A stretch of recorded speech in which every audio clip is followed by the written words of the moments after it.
सभी को प्रणाम किया प्रधानमंत्री ने, तो उसमें आपको किया गया प्रणाम विशेष कैसे हो गया, ये हमारी समझ में नहीं आता। हमारा काम राजनीति नहीं है, जनता जिसे चुनेगी वो राजा बनेगा, जो राजा बनेगा वो हमारे लिए प्रणम्य है। सुप्रीम कोर्ट ने इनके किसी भी प्रकार के आजीवन अभिषेक पर प्रतिबंध लगा दिया। शंकराचार्य पद पर अभिषेक नहीं हो सकता।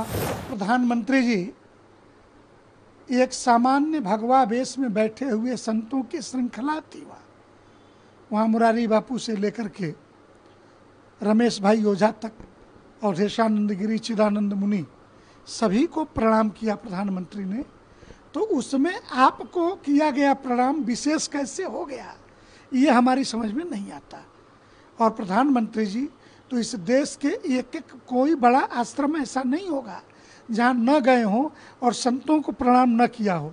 राम जन्मभूमि की प्राण प्रतिष्ठा से पहले तो दक्षिण भारत में उन्होंने मंदिर मंदिर घूम करके, महाराष्ट्र में जहाँ भगवान राम रामटेक वाले स्थान पर भी कालू राम मंदिर प्रधानमंत्री जी का जाना हुआ। तो प्रधानमंत्री तो भक्त हैं, प्रधानमंत्री जी सोमनाथ के ट्रस्टी बहुत शुरू से हैं। काशी विश्वनाथ का भी जीर्णोद्धार कराया, राम जन्मभूमि की भी प्राण प्रतिष्ठा हुई। तो प्रधानमंत्री ने तो संतों की, तो प्रधानमंत्री का अपना हिसाब परमात्मा के यहाँ जो देना होगा वो दे देंगे। परंतु ऐसे कालनेमी संत जो शास्त्रों की मर्यादा के विरुद्ध जिनके आचरण हैं, ये अपने हिसाब किताब की चिंता क्यों नहीं करते कि नेताओं की गोद में बैठ करके प्रत्याशी लड़ाना, चुनाव लड़ाना। मैंने कभी नहीं सुना कि भारत के 4 धाम, सप्तपुरी, 52 शक्तिपीठ, 9 दुर्गा, 10 महाविद्या, इसके आधार पर कोई रचना की गई हो। कभी गंगा सेवा के सांसद बनते हैं, कभी गंगा सेवा के विधायक बनाए जाते हैं, तो कभी गो सेवा के सांसद बनते हैं और गो सेवा के विधायक बनाए जाते हैं।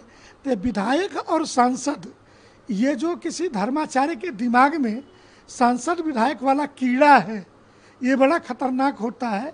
ये धर्म से हट करके सिर्फ और सिर्फ राजनीति करने की सलाह देता है। इसलिए मैं इतना ही कहता हूँ संत समिति के महामंत्री के नाते कि हम धर्माचार्यों का काम धर्म क्षेत्रों के आधार पे रचना खड़ी करना और उस रचना में सनातन धर्मावलंबी के स्वाभिमान की सुरक्षा हो सके, इसके तीर्थों की पवित्रता, शुचिता की रक्षा हो सके, यही हमारा काम है।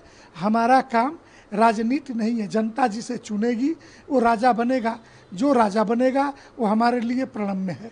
सुप्रीम कोर्ट ने इनके स्वरूपानंद जी के मरने के बाद, शरीर शांत होने के बाद, या उनके भक्तों की भाषा में, संतों की भाषा में कहें, ब्रह्मलीन होने के बाद आनन फानन में झूठ बोला गया कि अभिषेक किया जा रहा है। इनके मीडिया प्रभारी के द्वारा बयान जारी किया गया कि फला तारीख को बद्रीनाथ में अभिषेक होगा। तब तक स्वरूपानंद जी का उत्तराखंड की मीडिया को जारी किया हुआ पत्र, जिसमें उन्होंने स्वीकार किया है कि ज्योतिष पीठ की मूल परंपरा की कोई प्रॉपर्टी उनके पास नहीं है। उनके पास जो कुछ है वो निज साधनों से अर्जित किया हुआ मठ है। एक दूसरे उन्होंने कहा मैंने कोई वसीयत नहीं लिखी। वसीयत 2014 की बताई जा रही और 2020 में एबीपी न्यूज़ को बयान दे करके उन्होंने वीडियो बयान में कहा है कि शंकराचार्य का पद वसीयत का नहीं, योग्यता का होता है।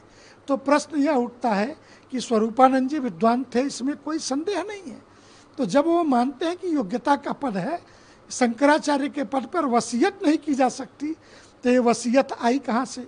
फिर अगर यह वसीयत हम सही मानते हैं तो एक स्वरूपानंद जी के शिष्य जो कुछ दिनों तक निरंजनी अखाड़े के आचार्य महामंडलेश्वर रहे, स्वामी प्रज्ञानानंद सरस्वती, वो कह रहे हैं कि असली वसीयत मेरे पास है और दोनों पीठों का शंकराचार्य मैं हूँ।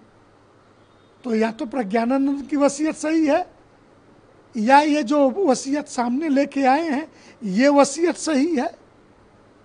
तो इन दोनों वसीयतों का निर्धारण तो कोर्ट में होगा। लेकिन फिलहाल सुप्रीम कोर्ट ने इनके किसी भी प्रकार के आजीवन अभिषेक पर प्रतिबंध लगा दिया।